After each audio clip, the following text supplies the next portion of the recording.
What's up, y'all? We back here with another video today. Today I want to cover something a little bit more simple, something a little bit more basic, but something that'll really fuck up your gym progress a little bit if you aren't consistent and if you aren't sticking with it. Today we're going to be talking about what I like to call tarantula arms. Legs too, but mostly tarantula arms. So I know that sounds stupid as shit, but stay with me, right? So I usually see this a lot with people who, myself included, do push-pull legs a lot. If you don't know, that's just the most I'd say generic gym routine. 6 days a week, push, pull legs. It's pretty self-explanatory. Push movements, pull movements, and then obviously legs. The thing is, when you're building these routines, when you're building these schedules, usually you're mostly prioritizing the largest muscles. So what that means is that you're prioritizing stuff like your chest, stuff like your back, the really, really big muscles, your traps, all that good stuff, right? And so what that means is that you can wind up with incredibly well-defined, well-developed chests and back, but with horribly developed arms. To keep it very simple, your arms, the main muscles, at least in this part of your arm, are the biceps, the front part, and then the triceps, the back part. And so if you don't work out these muscles specifically, you won't actually see major improvements in your arms. I didn't realize this for a while until I finally did, and then I started adding in bicep and tricep work specifically.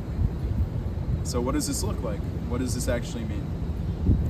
Whenever you are doing bench, whenever you're doing compound lifts, whenever you're doing anything like that, you have to realize that your biceps, your triceps, your forearms, your arms, pretty much everything is just almost like a support beam. It's not actually being directly worked. It's being worked maybe a little bit, maybe 20-30%. But the real thing that's doing the most of the lifting of the actual movement is your chest, and if you're doing pull, low rows and all that, it's your back.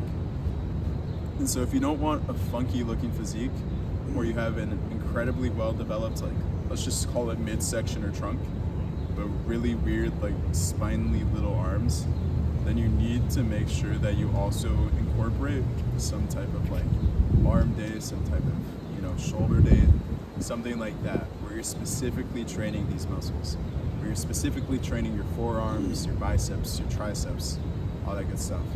I have a link down in the description below with literally my entire gym program if you want to take a look at it. But you need to make sure that you're hitting every single area of your body.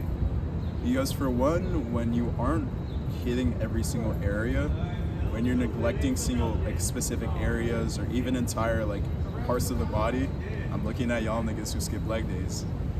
When you do that, then you just, for one, you look weird because your physique is just imbalanced, and you might have certain parts that look nice, but it's usually better off to have a fully well-developed, kind of in-line physique. You don't want one part that's super well-developed and then another part that's just trash.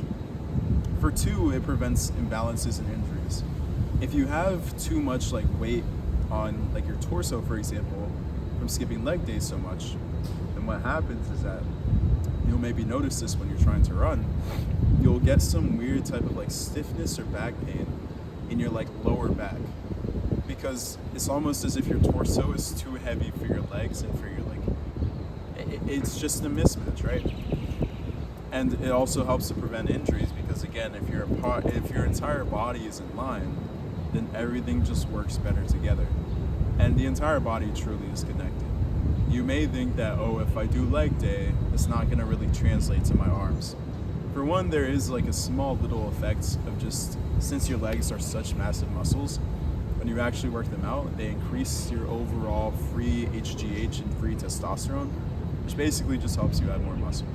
That's a smaller effect, but the main kick is the fact that when you train legs, when you train, smaller muscles or stabilizers, all that stuff, what happens is that you train all the weaknesses. Because again, you can only be as strong as your weakest link. And so if you kind of shore up your weaknesses, if you get the stabilizers better, if you get your back better, if you get your posture better, if you get every single kind of piece of that puzzle in line, then you will actually be able to lift more with your arms. I've seen this with myself. When I first started like doing deadlifts seriously again, I suddenly started making massive leaps in, like, for example, my low rows, any pull movements, any movements that involve my back. So even with my arms, any movements that involve my back, when I started doing leg day again, when I started doing deadlifts, when I started doing things that would, short my weaknesses, I noticed jumps in my other workouts.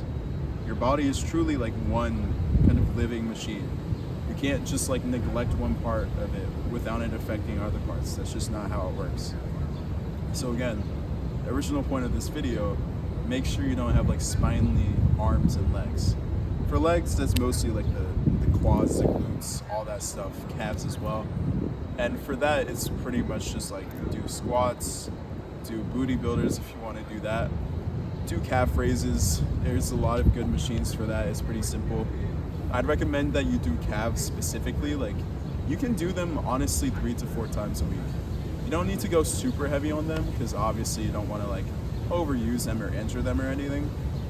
But your calves are, if you don't know, they're incredibly like slow twitch fiber muscles. What that means is that they're basically built for endurance. They're built to be used all the time, since we do use them all the time in walking and all that. And so because of that, you can train them quite a bit without them necessarily getting injured. So I would say, like, if your calves are really bad, do them like 3 to 4 times a week. Don't go crazy on it. Give them a little bit of rest. But you can even overlap them with your arm days. Like, just bust out some calf raises. It'll help. It'll just make you better. It'll kind of round out your physique. And then for quads and glutes, there's RDLs, there's squats. For those who don't know, RDLs are Romanian deadlifts. It's basically when you have, if we're doing deadlifts like this is the traditional. You basically have a bar in front of you, and then you pick it up, and then you kind of just lean down. And once you feel the stretch back here, that's basically what you're working out. And so that's what you want to do for that. Squats are obviously always good. Leg press is good as well. Really just those big movements. So yeah, just make sure that you're not neglecting any part of your physique. Because for one, it makes you, when you have everything in balance, or at least slightly more in balance than they were before, it does truly help you in your other lifts. And for two, it just makes your physique look better. I can't tell you how weird it looks when you have like a really big midsection, but your arms are just like twigs. It's like, what's going on here? And so for arms, you can just do, for example, for triceps, and just do tricep push downs. Just do multiple sets of those. Like, I usually say 3 for most workouts, but if you really want to focus on them, just prioritize them for one in your workouts. Maybe do them earlier or before your bench. And for 2, just like add a couple more sets to it. Maybe 4, maybe 5, maybe even 6, right? And then for your biceps, you have stuff like, curls, bicep curls. You can do incline. You can do, there's so many different ways. You can do hammer curls. Literally just look up how do I train XYZ muscle, right? And one other one for triceps. You can do dips. I'm trying to think what else. Skull crushers, where you're on a bench and you're going like this. There's so many different ways to train these muscles. But the key is just to almost identify your weaknesses and then just to work on them. And this isn't trying to like give you body dysmorphia or something, or make you stress over every single part of your body. Oh, what if this is wrong? What if this is slightly imbalanced? It's not about that. It's more so just like calmly looking at your body and saying, you know what, I think this part could be better. I think this could look better. I think I need to work this a little bit more. Then you simply put in that work, you get back to balance, and then you continue from there. One little extra tidbit I'll include in this is that you want to make sure that you aren't imbalanced in your arms or your legs.